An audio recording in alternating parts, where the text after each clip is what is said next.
And just like that, Manchester City is in crisis. Or at least that's what it feels like. How did this happen? Let's try and find out. Consider subscribing to our channel. It's free and helps us a ton. Thanks.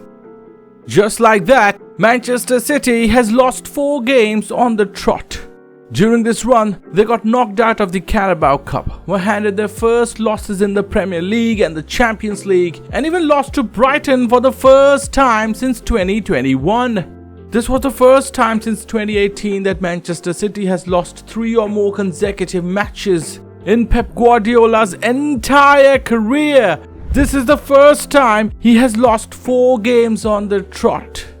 And this begs the question, are Manchester City in crisis? Has Pep Guardiola run out of ideas? Is this an overreaction to what may just be a temporary slump, or is this the sign of things to come? We'll try and answer some of these questions. Now, it's not new for a team to go through a bad patch of form, even if that team is as good as Manchester City's. What becomes a problem is when a small slump becomes an avalanche down the hill. We're not saying that's what's happening, but we still want to find out exactly how a team can go from being undefeated in the first 14 games across competitions to 4 consecutive losses. And at a first glance, some of these issues were already present during the unbeaten phase. Look a little closer and the most glaring deficiency in this Manchester City team becomes apparent. City is vulnerable on the counter. In fact, if you're being honest, Manchester City is just defensively vulnerable, period. Why is that? Well, the easiest answer is the absence of Rodri. Now, we have a detailed video on how Rodri's absence is affecting and will affect Manchester City through this season, which you can check out here. But for now, it suffices to say that the absence of Rodri means Manchester City simply fails to control the midfield. Having a like-for-like replacement for Rodri is almost impossible. But as of now, City lacks a midfielder that can at least protect the defense. City's lack of physicality in the midfield allows the opposition break right through the middle. None of Gundogan, Kovacic or even Rico Lewis offer the defensive quality of Rodri. They cannot screen the defense or break a play like Rodri used to, and that is a problem. But this whole issue relates to the second problem Manchester City is facing, the defense itself. Before we delve into the defensive issues of City, we do have to acknowledge a huge issue that City is currently going through. It's the injury bug that has bitten City big time. City are already missing Rodri for the entirety of the season, but that's not the only injury City are dealing with right now. Oscar Bob is also out for a long time, while Jack Grealish is also out due to an injury issue. Not only that, Doku, Savinho, Akanji and even Guardiola have all struggled with fitness recently, while Kevin De Bruyne is just making it back from his own lengthy injury layoff. Even Nathan Ake has just come back from an injury. No team is equipped to deal with these many injuries at the same time, no matter how good they are. And this point directly lends it to City's current defensive issue. For the Sporting and Brighton games, both Ruben Dias and John Stones, 2 of City's most important players, were unavailable due to fitness issues. City clearly lack a defense they can rely on. In fact, all of Nathan Ake, Manuel Akanji, Ruben Dias and John Stones missed the Brighton game. All of City's defense seems to be struggling, so much so that City had to give the 19-year-old Jamai Simpson Pusey a full debut against Sporting. He even made his Premier League debut against Brighton.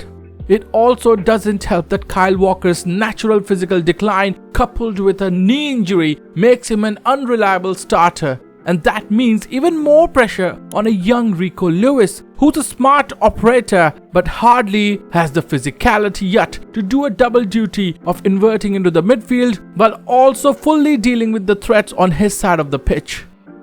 This is not the end of Man City's current predicament though. While defensive frailties are laid bare for everyone to see, City are also struggling in attack.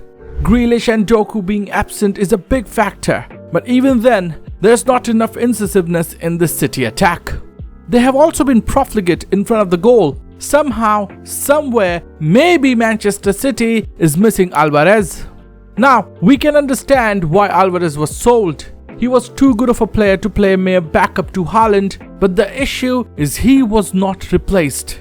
Last season when De Bruyne was injured, he deputized for him. He was a versatile player who could fit into any position in attack while also being an excellent striker on his own. Maybe Oscar Bob was a fitting replacement for him, who had also come through the ranks at City Academy, but he's out for a long time too. So now City have no backup to Haaland, which is in itself a huge issue. Combine it with the fact that in search of control in the midfield, playing time of someone like Foden has been curtailed, which hasn't helped the attacking output either. The PFA Player of the Year for his tremendous work in the 2023-24 season has started only 4 Premier League games this season. It will be interesting to see how he fares as the season progresses. It cannot be stressed enough that despite Savinho's acquisition, City just doesn't look that threatening from the wide areas. City had long stopped relying on pacey wingers like Sane and Sterling to exert more control, but this season in particular, they feel devoid of ideas from the wings. Maybe it's just a teething problem, and when Grealish and Doku are back, things will be different, but this has been a problem. Outside of Haaland, Guardiola and Matheus Nunes have offered more goal threat than any of the City wingers, which is a cause for concern in itself. Amidst all the tactical and injury issues that's plaguing City right now, one of the major factors that just cannot be denied is how tired and leggy most of the City players look right now. Some may point to lack of changes in tactics and personnel by Guardiola during recent matches, but City indeed has a lot of tired players. After getting battered by Sporting, Bernardo Silva said, "One more game now before the international break, which will definitely be good for us because at the moment, with the injuries that we have and with the psychological part as well, it will be good to have that rest." The psychological part absolutely has taken its toll on Man City, who have come off a long season. City have generally been a slow starter in recent years, and there's plenty of evidence of this being the case this season too. The Brighton loss only underlined this fact even further.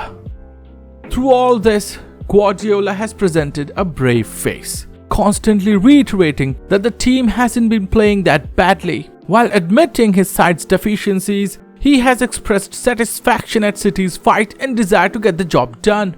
He reiterated that the Bournemouth defeat was deserved, but they played good football against Tottenham, Sporting, and even Brighton. Even Amorim described his side's winning against City as lucky. Some may even say that if Haaland had converted the chances he got or the penalty he flubbed, the result may well have been very different. 3 of those 4 defeats have been close 2-1 scorelines. If anything, amidst all the speculation of his contract status and apparent interest from Brazil national team, he has expressed his desire to stay and fight. After losing to Brighton, he said, "I will not step back at all. Less than ever. More than ever, I want to do it." He expressed similar desire after the defeat at Sporting. "More than ever, I want to lift the team and return them to their top level." Yet, no one can deny that Manchester City is in the middle of a mini crisis. The biggest factor that may determine how this season will go is the absence of the Ballon d'Or winner, Rodri. While everyone else will eventually make their way back to the team, Rodri is out for the season, and that is a huge factor to consider. With the international break coming up, all eyes will be on Guardiola and his contract status. But even bigger challenges await with Tottenham and the league leaders Liverpool right after. Can Man City once again shake the early season cobwebs and maintain their league dominance? Or is this the end of their iconic league run? Only time will tell. Thank you for watching. Like if you liked it, share if you found it worthy, and subscribe for more content like this. This is Salty Football.